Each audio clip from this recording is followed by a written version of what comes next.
The Premier League has sent out warning letters to all of its 20 members. That is, the 20 Premier League clubs have been reminded that they will be punished for fraudulent player transfers as scrutiny grows on the so-called swap deals which have been done by certain clubs in an attempt to generate funds to comply with the financial controls.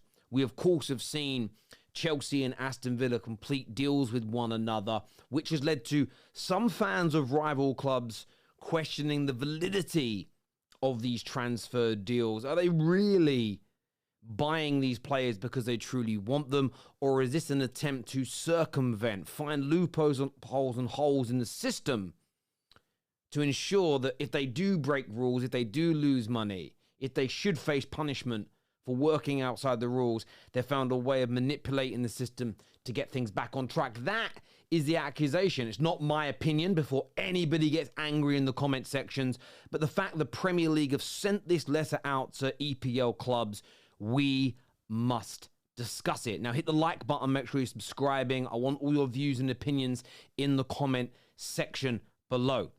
It says an email was sent out days after the unusual activity in the transfer window, which has seen certain clubs sell or attempt to sell to one another's players.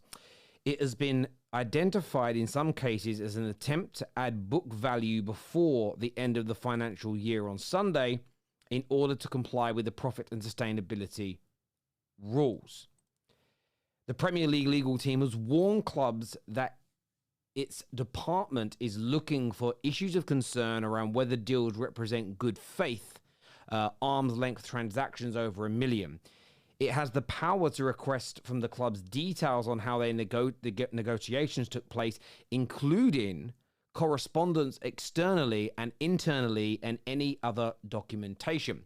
If the league decides that the transfers were not conducted at arm's length, it can then impose fair market value rules. Those rules apply on the league's handbook to associated party transactions. These governed deals for players or commercial contracts between Premier League clubs and other entities who may share the same ownership. These rules are intended to stop the false inflation of commercial deals and also to stop clubs in a multi-club ownership group trading players on deals they do not reflect accurate prices.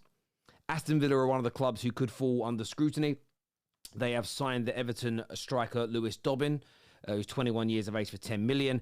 Everton bought the Villa midfielder, an Everton midfielder for 9 million. Both players are England junior internationals at different levels. Villa have also bought, of course, Ian Maatsen from Chelsea for 37 million, while Chelsea have acquired Everton's very promising 18-year-old midfielder Amari Kellerman for 19 million. Although the Premier League rules governing transfers abroad, Section B15 requires clubs to act in good faith towards one another and the league. For the avoidance of doubts and by the way of examples only, it shall be a breach of the duties under the rules to act dishonestly towards the league and other clubs, or engage in conduct that is intended to circumvent rules or obstruct the board's investigation to comply with them.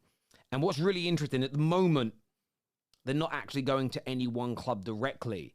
But it does appear that when you read the full article that the Premier League are going to investigate this situation. And what's really intriguing here is I tweeted a few days ago, this is just my personal opinion, I had no real issue with what the clubs were doing. They're buying talented players.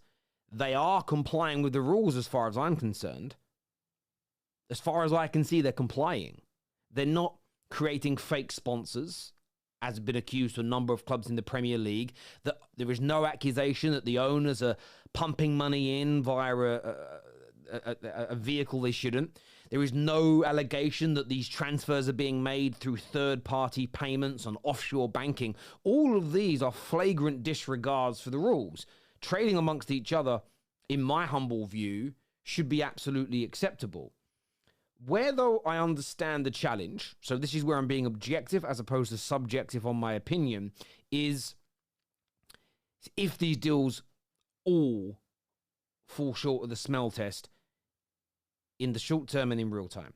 So, for instance, if the Premier League email Aston Villa and the Premier League email Chelsea and say we want to see all communications between Chelsea and Aston Villa directly, all transactions the club and its officials had with third parties and with the player's agent, etc., because we want to investigate the validity of this deal. What did the conversations look like?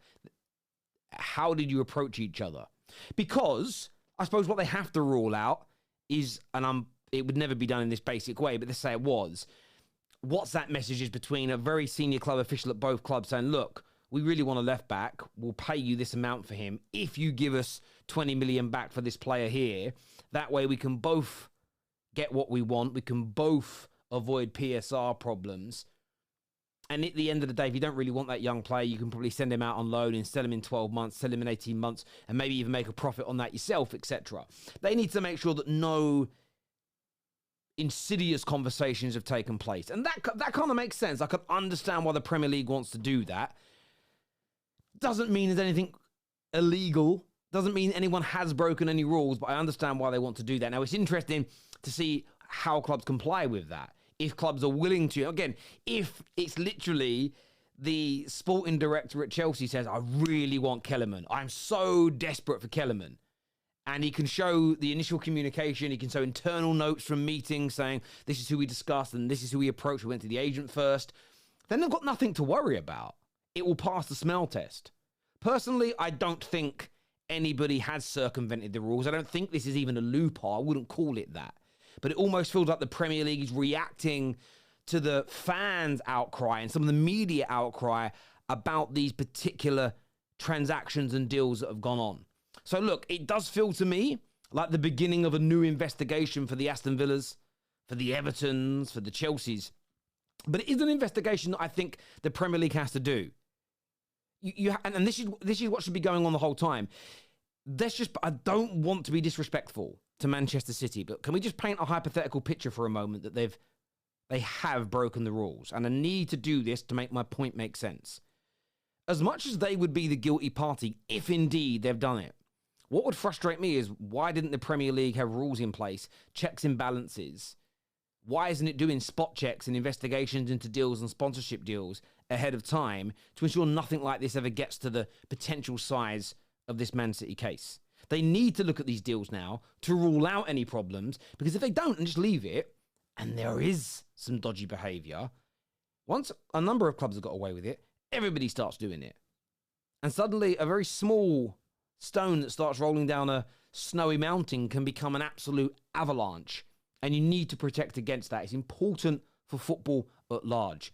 But look, as I say, I don't think Aston Villa, I don't think Everton, I don't think Chelsea have done anything wrong in this particular moment in time. Just my gut feeling. Just my personal opinion. But everybody's going to have theirs, and I want you to share it in the comments section below. A new investigation is underway. Premier League clubs have been warned. And it does appear, when you look at the level of briefing that they have given to the Telegraph, that they are going to be looking into these deals, looking at external and internal communications to ensure that the reason that Chelsea and Villa and all these clubs have been buying each other's players is purely to try and improve their football team in the short term, medium and long term. And if indeed that is what the case is, which I believe that is what the investigation will show, then what brilliant piece of the business they've done. If not, then we need to nip this in the bud early, because we've got to follow the rules. There's rules in sport and you've got to follow them. Look, I want your views, I want your opinions in the comments section below. Until next time, take care, goodbye, God bless, and I'll see you all again soon. Peace.